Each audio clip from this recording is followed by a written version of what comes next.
पुंडरीकवरदे हरी विठ्ठल श्री ज्ञानदेव तुकाराम.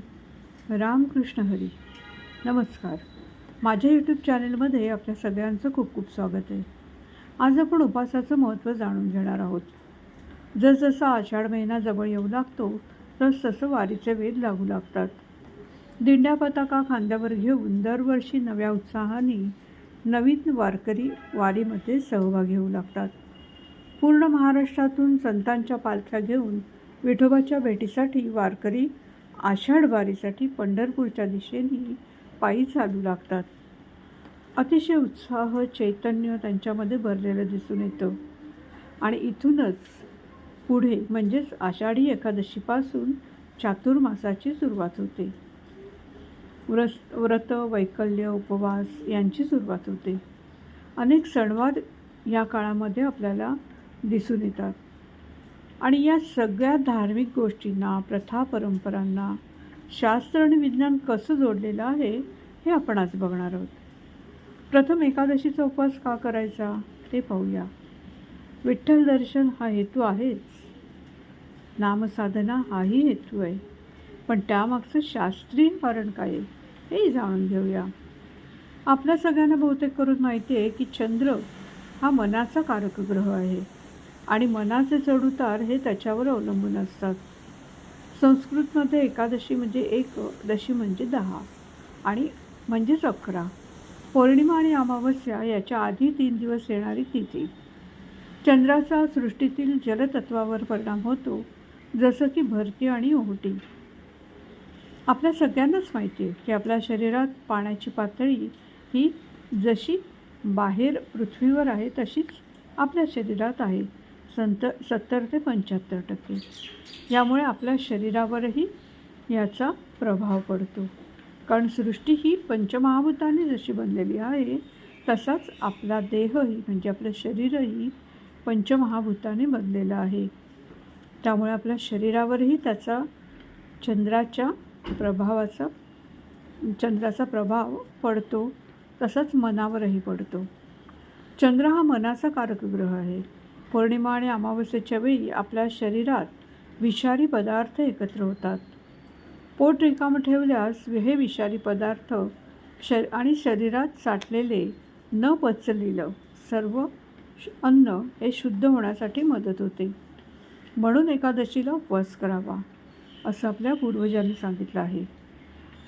शरीर शुद्धीसाठी म्हणून हा उपवास करावा असं सांगितलं जातं. तसंच आध्यात्मिक साधनेसाठीही हा काळ फार महत्त्वाचा आहे बरं का.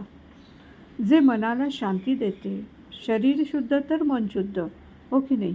म्हणून आहारालाही खूप महत्त्व आहे. शुद्ध सात्विक आहार शुद्ध विचार निर्माण करतात.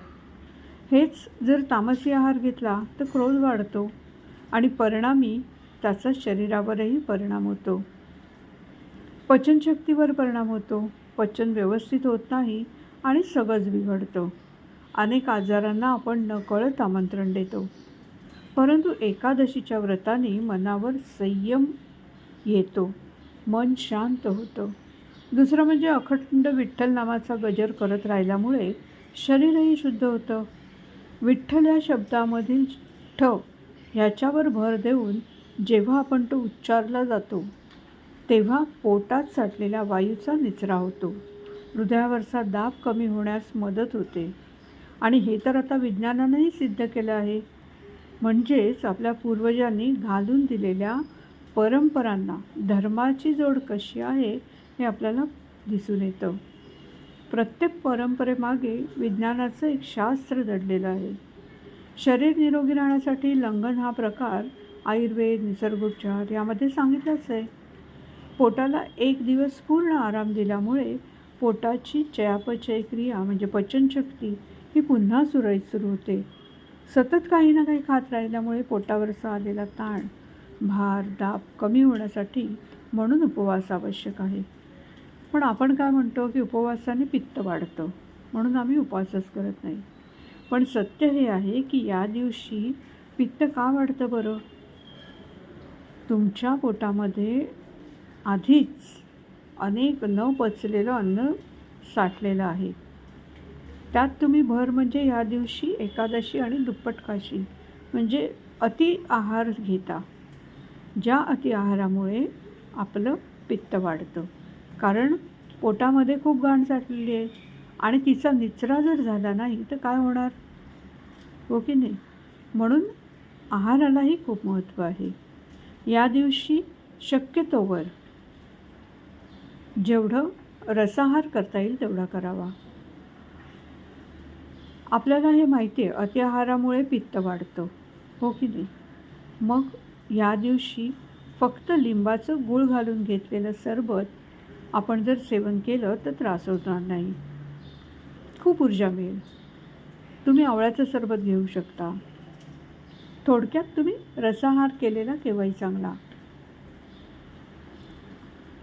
दुसरं म्हणजे लिंबाचं गूळ घातलेलं सरबत जर आपण प्यायलो तर त्याने शरीराला ऊर्जा मिळते आणि नामस्मरणाने ती ऊर्जा अधिक द्विगुणित होते. शरीर निरोगी राहण्यासाठी ही दिलेली गुरुकिल्लीच आहे असं म्हणा ना. देवासाठी नाही, पण शरीर नैसर्गिकरित्या शुद्ध होण्यासाठी एकादशीला उपवास करायला काय हरकत आहे? पोट हलकंही होतं, मनही हलकं होतं, चिडचिडही कमी होते. जर अभ्यास केला तर असं लक्षात येईल की याच दिवसात म्हणजे पौर्णिमा आणि अमावस्येच्या वेळामध्ये मानसिक रुग्णांची स्थिती खूप बदललेली असते. ते अधिक आक्रमक झालेले आपल्याला दिसून येतात. कारण या वेळामध्ये या दोन्ही तिथींना एकादशी ते पौर्णिमा किंवा अमावस्या या कालावधीमध्ये पृथ्वीवर चुंबकत्व हे वाढलेलं असतं. त्याला परत मूळ कारण काय आहे? चंद्र. हो की नाही?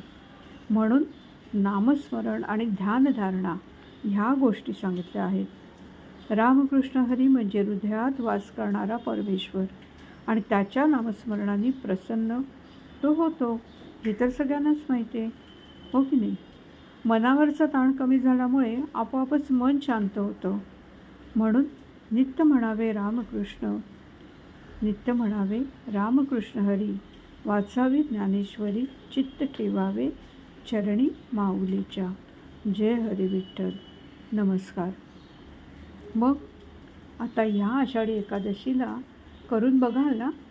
एक प्रयत्न करून बघायला काय हरकत आहे? तुम्हाला फायदा नक्कीच होणार आहे.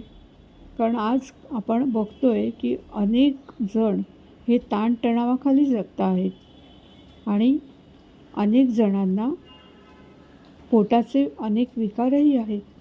अनेक आजारांना आमंत्रण आपणच देतो. हो की नाही? मग यातून बाहेर पडण्याचा जर हा साधा सरळ सोपा मार्ग असेल तर हा उपवास 15 दिवसातून एकदा करायला काय हरकत आहे बरं?